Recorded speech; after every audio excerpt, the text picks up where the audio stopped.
আমার হয়ে গেছে। এবার আমি তরকারিটা নামিয়ে নেব।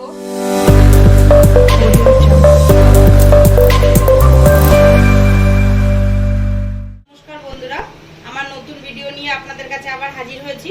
তো আজকে দেখাবো আমি চারাপোনা দিয়ে মূলো আর আলু দিয়ে ঝোল।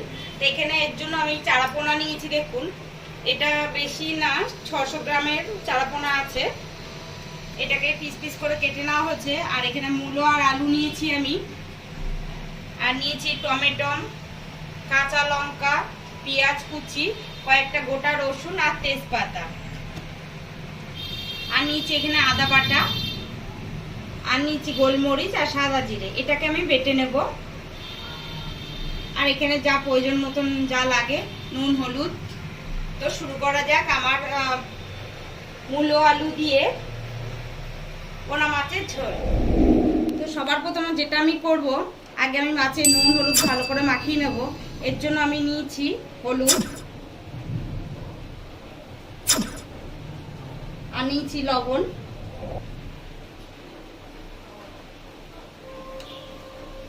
এটাকে হাত দিয়ে ভালো করে আমি মেখে নেব।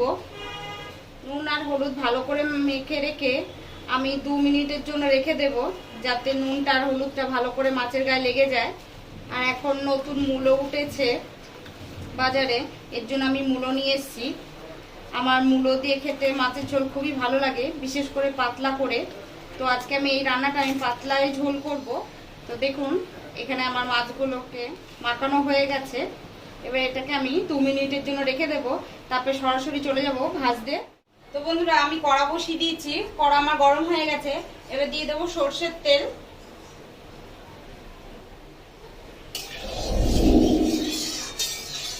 তো বন্ধুরা, আমার কড়া গরম হয়ে গেছে। তো এবার আমি মাছগুলোকে ছেড়ে দেবো এক এক করে। দেখুন,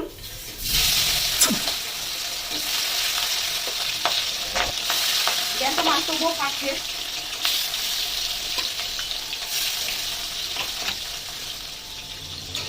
তো আমার মাছের এক পাশ হয়ে গেছে। এবার আমি মাছটাকে উল্টে দেবো। মাছগুলো এত পাতলা করে কাটা, এই জন্য একটু ভেঙেও গেল উল্টাতে গিয়ে। তো বন্ধুরা, আমার মাছ ভাজা হয়ে গেছে। এবার মাছগুলোকে আমি তুলে নেব। খুব কড়া করে ভাজিনি, একটু হালকা করে ভেজেছি। একটু জ্যান্ত মাছ কখনো বেশি কড়া ভাজলে একদমই ভালো লাগে না। আমি সাবধানে নামাচ্ছি, মাছটা গুলো আগেই বলেছি একটু পাতলা করে কেটেছে।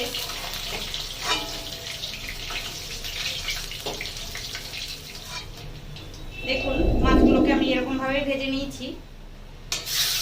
যে বাদবাকি মাছগুলো ছিল সেগুলোকে আমি দিয়ে দিচ্ছি। তো আমার বাদবাকি মাছগুলো দেওয়া হয়ে গেছে। তো আমার মাছ ভাজা হয়ে গেছে, এবার আমি তুলে নিচ্ছি।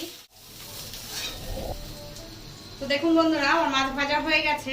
এর মধ্যে আমি আরেকটু সরষের তেল দিয়ে দেবো। তো এর মধ্যে আমি দিয়ে দেবো কিছুটা সাদা জিরে, আর দিয়ে দেবো কালো জিরে, আর যে 2টো তেজপাতা নিয়েছিলাম আমি এটাকে ফাটিয়ে দিয়ে দেবো। যে আলু আর মূলোগুলো নিয়েছি সেগুলোকে তেলের মধ্যে আমি দিয়ে দিচ্ছি।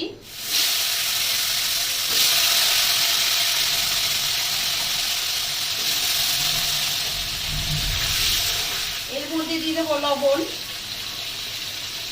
লবণটাকে দিয়ে এটাকে ভালো করে ভেজে নেব। মূলোর যে একটু উগ্র গন্ধ থাকে সেটা চলে যাবে, আর এটা সেদ্ধও হয়ে যাবে। ওটাকে আর আলুটাকে ঝেড়ে ঝেড়ে ভেজে নেব। আর মূলোটাকে এখনো সেদ্ধ হয়নি। তো দেখুন, এখানে আলু আর মূলোটা ভাজা হয়ে গেছে। এখন আমি যে পেঁয়াজটা কুচি রেখেছিলাম সেটাকে দিয়ে দেব।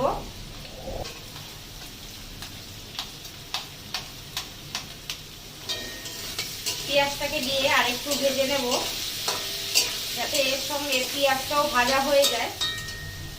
এখানে আমি পেঁয়াজ কুচি নিয়েছি, আপনারা চাইলে পেঁয়াজ বাটাও নিতে পারেন। তো দেখুন, আমার পেঁয়াজটাও ভাজা হয়ে গেছে। এর মধ্যে দিয়ে দেবো টমেটো কুচিটাকে, আর এখানে আমি দিয়ে দিচ্ছি 2 চামচ মতন আদা। এটাকে দিয়ে আমি কষাবো। তো এখানে আমার আদা টমেটো দিয়ে একটুখানি আমি কষিয়ে নিয়েছি। এবার আমি বাদ বাকি উপকরণগুলো দেবো। যেমন আগে লবণ দেওয়া ছিল, ওর জন্য আমি এখন অল্প করে লবণ দিয়ে দিচ্ছি। আর দিয়ে দেবো হলুদ, আর যে কয়েকটা গোটা রসুন নিয়েছিলাম সেগুলোকে এবার আমি দিয়ে দিচ্ছি এর মধ্যে। এখানে আমার মশলাটা লেগে যাচ্ছে, এর জন্য আমি একটু জল দিয়ে দেব।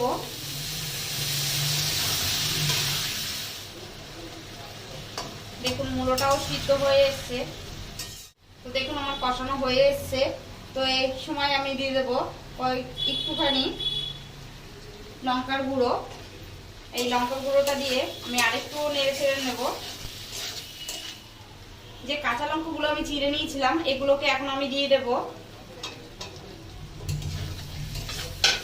তো আমার কষানো হয়ে গেছে, আমি এখন জল দিয়ে দেব।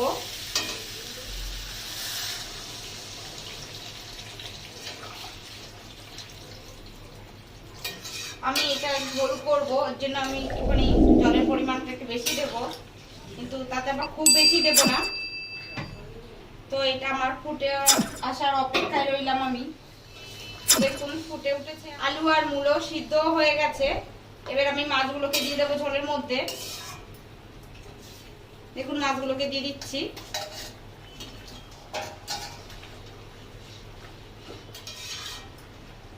তো মাছগুলোকে দিয়ে আমি আরেকটু ফুটিয়ে নেব। তো আমার ঝোলটা ফুটে গেছে। এবার আমি আমার লাস্ট যে উপকরণ সেটা আমার দেব। গোটা জিরে আর গোলমরিচ বেটে রেখেছিলাম, সেটাকে এবার আমি দিয়ে দেব।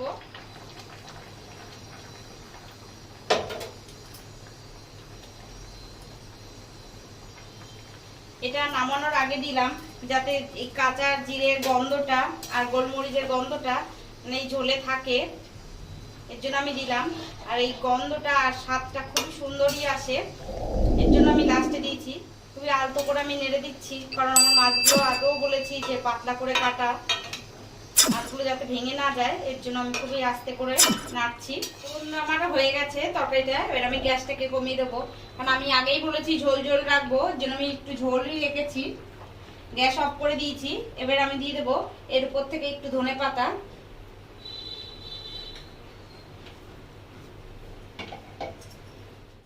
তো আমার হয়ে গেছে। এবার আমি তরকারিটা নামিয়ে নেব। তো যেসব বন্ধুদেরকে বলছি, আমার রান্না যদি আপনাদের ভালো লেগে থাকে অবশ্যই লাইক শেয়ার কমেন্ট করবেন, আর অবশ্যই সাবস্ক্রাইব করে দেবেন। তো এবার আমি ঝোলটাকে নামিয়ে নিচ্ছি। প্রিয় দর্শক, আমি যখন দর্শক রহস্যের শুরু কিন্তু সেখানে দেখতে হলে চোখ রাখুন। ডিয়ার ভিউয়ার্স, জানতে হলে চোখ রাখুন আমার চ্যানেলে, সাবস্ক্রাইব করুন, লাইক কমেন্ট করে বন্ধুদের মাঝে ছড়িয়ে দিন।